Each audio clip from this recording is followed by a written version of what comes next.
आइए जानते हैं आज की कुछ प्रमुख अंतर्राष्ट्रीय खबरों को। पहले एक नजर आज की हेडलाइंस पर। अरुणाचल प्रदेश में फिर सेना का हेलीकॉप्टर क्रैश, 3 सप्ताह में दूसरा हादसा। बद्रीनाथ में ही रुकेंगे आज पीएम, अधिकारियों के साथ धाम के मास्टर प्लान पर कर रहे चर्चा। योगी का बड़ा ऐलान, यूपी पुलिस को अब मोटरसाइकिल भत्ता, 5 लाख तक मेडिकल खर्च डीजीपी ओके करेंगे। पंजाब में पुरानी पेंशन स्कीम बहाल, डीए में 6% बढ़ोतरी को मंजूरी, दिवाली से पहले आप सरकार का बड़ा फैसला। कैमरे में कैद, नोएडा सोसाइटी में फिर हंगामा, गार्ड्स के साथ मारपीट, खींची गई चोटियां, चले थप्पड़। हिमाचल विस चुनाव, फेसबुक पर लिखा चुनाव लड़ूंगा पर पैसे नहीं है, 10 घंटे में 800 लोगों ने दे दिए 4 लाख। दिवाली से पहले गिर गया सरिये का भाव, सस्ते में मकान बनाने का बेहतरीन मौका। ज्योति हत्याकांड में हत्यारों से बोला था पीयूष, कॉल पर मुझे ज्योति की चीखें सुननी है, फोन ऑन रखना। दिवाली पार्टी में दिखा श्लोका मेहता, राधिका मर्चेंट का ट्रेडिशनल लुक। और सुपर 12 की सभी टीमों का हुआ फैसला, भारत के ग्रुप में इन 2 टीमों की हुई एंट्री। सैन्य उड़ानों की दुर्घटनाग्रस्त होने का सिलसिला नहीं थम रहा है। गुरुवार को एक बार फिर अरुणाचल प्रदेश में सेना का हेलीकॉप्टर क्रैश हो गया। फिलहाल हादसे में कोई जनहानि की खबर नहीं है। सेना ने राहत कार्य शुरू कर दिया है। घटना सीसिंग गांव के पास हुई है। कुछ समय पहले ही तवांग में भी एक हेलीकॉप्टर क्रैश हुआ था, जिसमें एक पायलट की मौत हो गई थी। जनसंपर्क अधिकारी ने जानकारी दी है कि अपर सियांग जिले में आज टूटिंग मुख्यालय से 25 किलोमीटर की दूरी पर सीसिंग गांव में सेना का हेलीकॉप्टर क्रैश हो गया है। उन्होंने बताया कि दुर्घटना स्थल तक सड़क मार्ग नहीं है। सेना ने बचाव दल को रवाना कर दिया है। 21वीं सदी के विकसित भारत के निर्माण के 2 प्रमुख स्तंभ हैं। पहला, अपनी विरासत पर गर्व, दूसरा, विकास के लिए हर संभव प्रयास। पीएम मोदी ने कहा कि हमारे देश को गुलामी की जंजीरों ने ऐसा जकड़ रखा है कि कुछ लोगों को विकास के कार्यों पर सवाल उठाते हैं। पहले देश में अपनी ही संस्कृति को लेकर हीन भावना थी, लेकिन अब केदारनाथ, बद्रीनाथ, हेमकुंड साहिब, काशी, उज्जैन, अयोध्या जैसे श्रद्धा के केंद्र अपनी भव्यता को दर्शा रहे हैं। देश में अब गुलामी की मानसिकता को खत्म करने की जरूरत है। कहा कि पहले की सरकारों ने सीमांत के लोगों के सामर्थ्य को उन्हीं के खिलाफ इस्तेमाल किया है। पीएम ने कहा कि हमें अपनी विरासत पर गर्व होना चाहिए और उसे आगे बढ़ाने के लिए हर संभव प्रयास करना चाहिए। आज पुलिस स्मृति दिवस है। इस मौके पर सीएम योगी आदित्यनाथ ने लखनऊ पुलिस लाइन पहुंचकर शोक परेड की सलामी ली और 263 पुलिस कर्मियों को, अर्ध सैनिक बलों के जवानों को श्रद्धांजलि दी।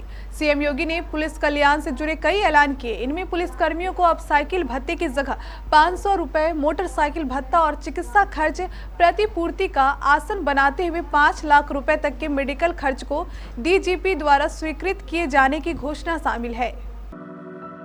दिवाली से पहले पंजाब की भगवंत मान सरकार ने सरकारी कर्मचारियों को बड़ा तोहफा दिया है।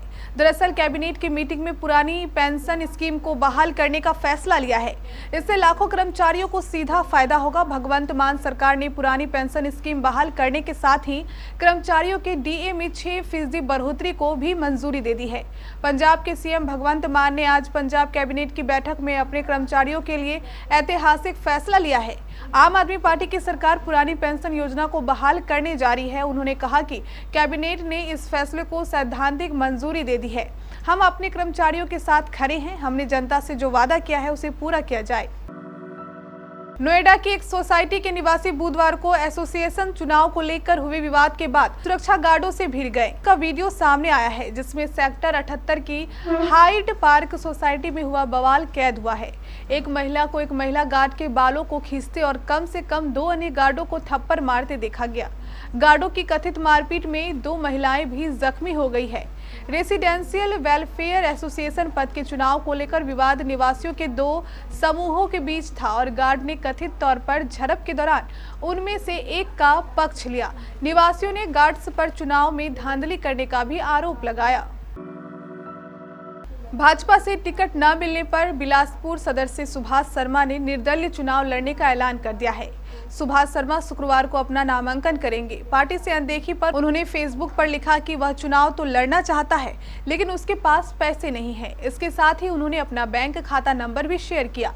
इसके बाद करीब 10 घंटे में 800 से ज्यादा लोगों ने उनके खाते में करीब 4 लाख रुपए सहायता राशि चंदे के रूप में दी है।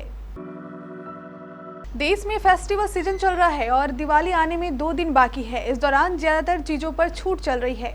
इस बीच एक ऐसे सामान की कीमत में बड़ी गिरावट आई है जो आपके सपनों का आशियाना बनाने में बेहद काम आता है।